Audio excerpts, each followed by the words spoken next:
is my buddy. I have not seen you.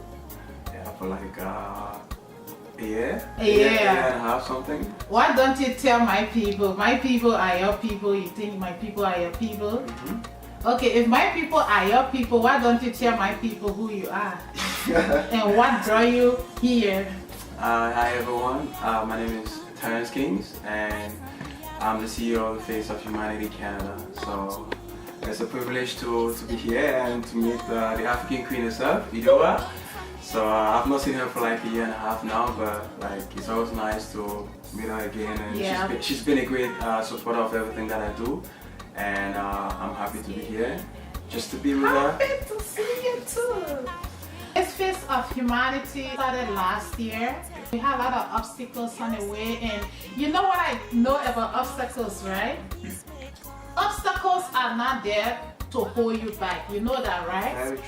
Obstacles are placed in a way for a reason. That's so true. By the way, that's my next book. No, seriously.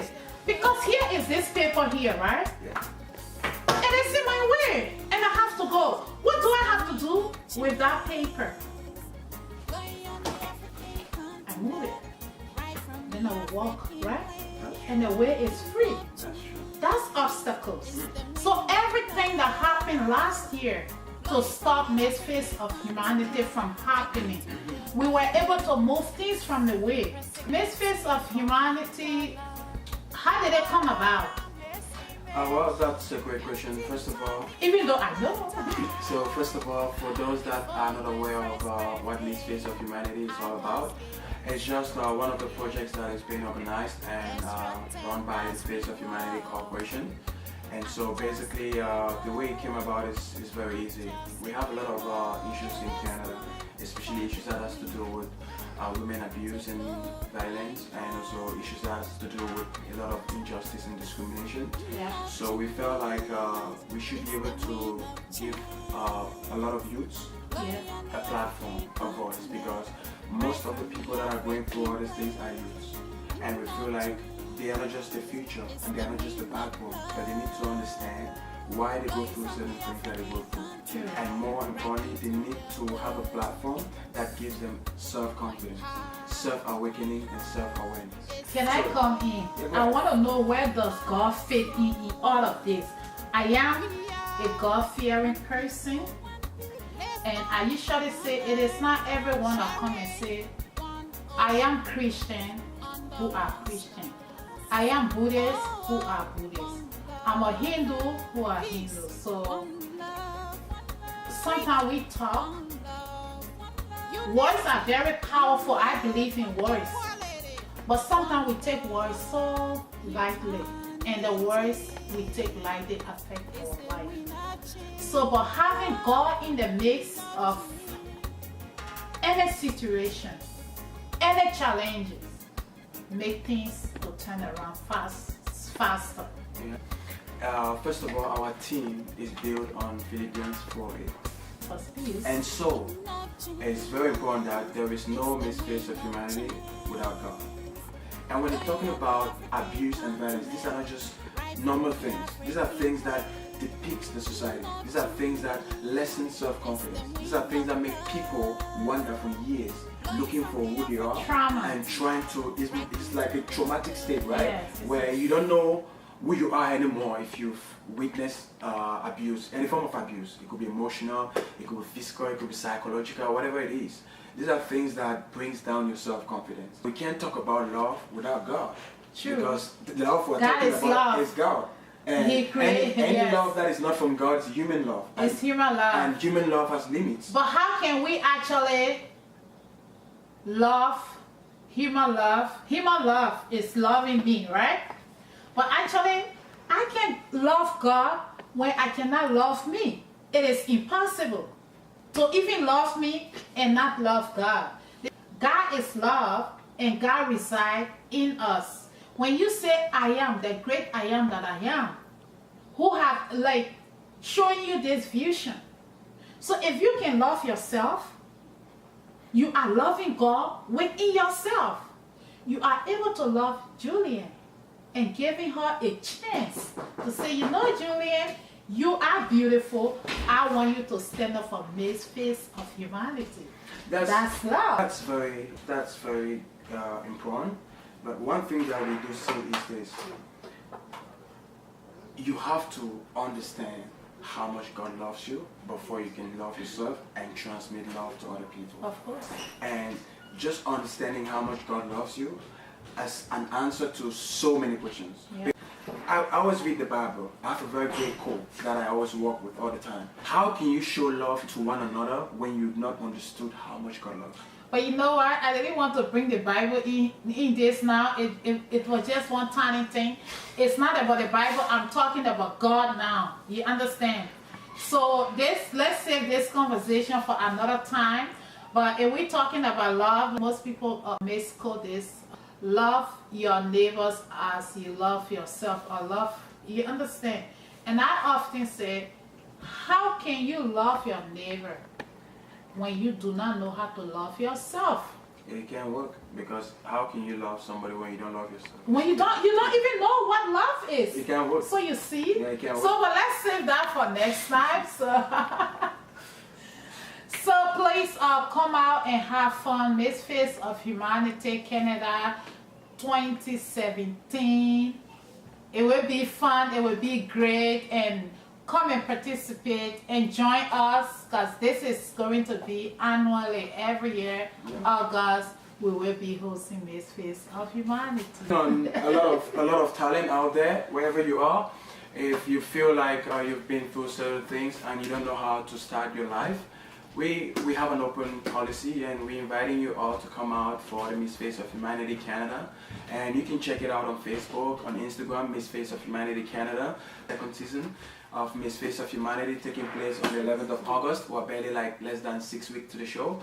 And we're inviting you to come out. It's on 35 Fairview Mall Drive, Fairview Theatre here in Toronto, Ontario, the eastern part of Toronto.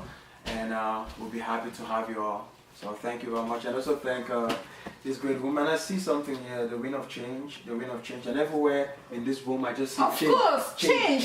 So that's a sign that you are doing the right thing. What's it with change? Yeah, change. I've always seen you as a lady that is so driven, and you inspire me a lot. Because when I see you, and especially what you went through last year or 2 years ago, the accident you had, oh my goodness, it was you. I know you were in a state of mind where you were almost losing everything, but like still, I could see you press forward. I could see you step out. I could see you do things. I could see you attend events. I could see you promote your book. I was like, wow, this is something that I have to learn from. So what's this? You know what you talked about? I was in pain, and I saw you working with coaches. Exactly. And I was seeing those things just moving. But you were not sitting down. You kept pushing. In the pain, God is there. When it is raining, God is still there. God is still there. Okay. So when I thought I was alone, when people thought I was alone and they felt sorry for me, God came from nowhere and strengthened me. So there was some kind of power and strength in me, and somewhere working in the inside, just turning me around. But this book, the Wind of Change. The Wind of Change. What's it all about? The Wind of Change is the wind of change, like I said. It modeled that life of Nelson Mandela, the black struggle, apartheid. It also talked a lot about Marcus Garvey, how his life was here on earth and how he fought for black people all around the world. And one thing that Marcus Garvey did was, like what you're doing now, bringing beauty, with women beauty out. Black people then, or black women especially, thought they had to straighten their hair to be beautiful. They had to put a chemical. They had to do a lot with their hair. But what Marcus Garvey was trying to say, hey, you don't need anything. You are beautiful as you are. In the image of God where you created. He tried to discourage a lot of sisters from bleaching. That's another topic altogether. but I talk about him because I feel that our youth today are falling behind. They need that. That's true. Our leaders, Marcus Garvey, Malcolm S, Patrice Lumumba, Dr. Kwame. So all these people, they were young when they started to fight for us. Having said that, they never forgot that there's a creator who created the world and bring African and put them to a special spot. You understand? So what the wind of change is doing is that it's kind of challenging the media representation. Poor African, Africa of war, there is no food, there is famine. The wind of change is saying, whoa, whoa, whoa, whoa. What about these resources? What about the people before us? What about the queens?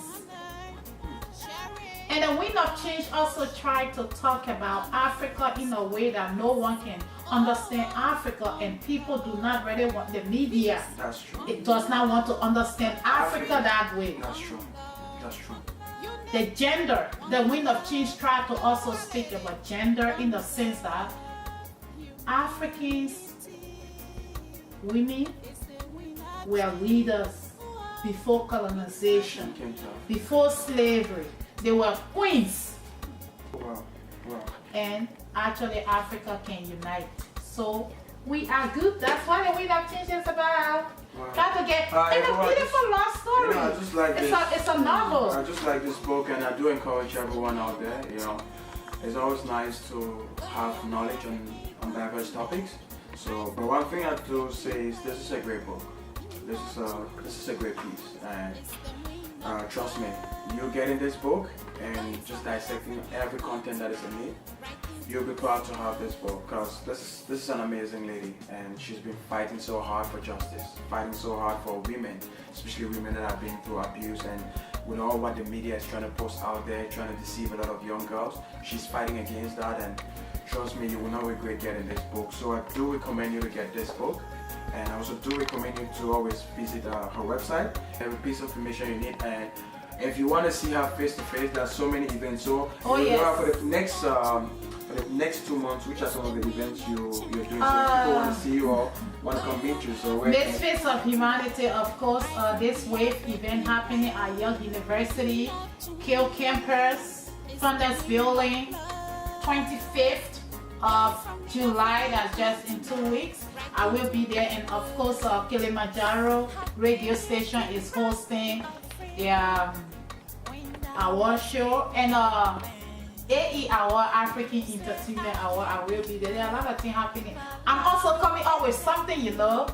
Yeah, I'm just kind of trying to work around it, but I'll be hosting an event this in the fall. Yeah. So thank you very much. Thank you for having me, Eudora. I'm so grateful to have you on, to come back again and being with you after so long time. But it's nice to finally be here and meeting the African Queen. Yeah. Thank you so much for having me, Eudora. Thanks for coming. Thank you. Appreciate it. God bless it. Peace out, guys. Okay. One love. One love.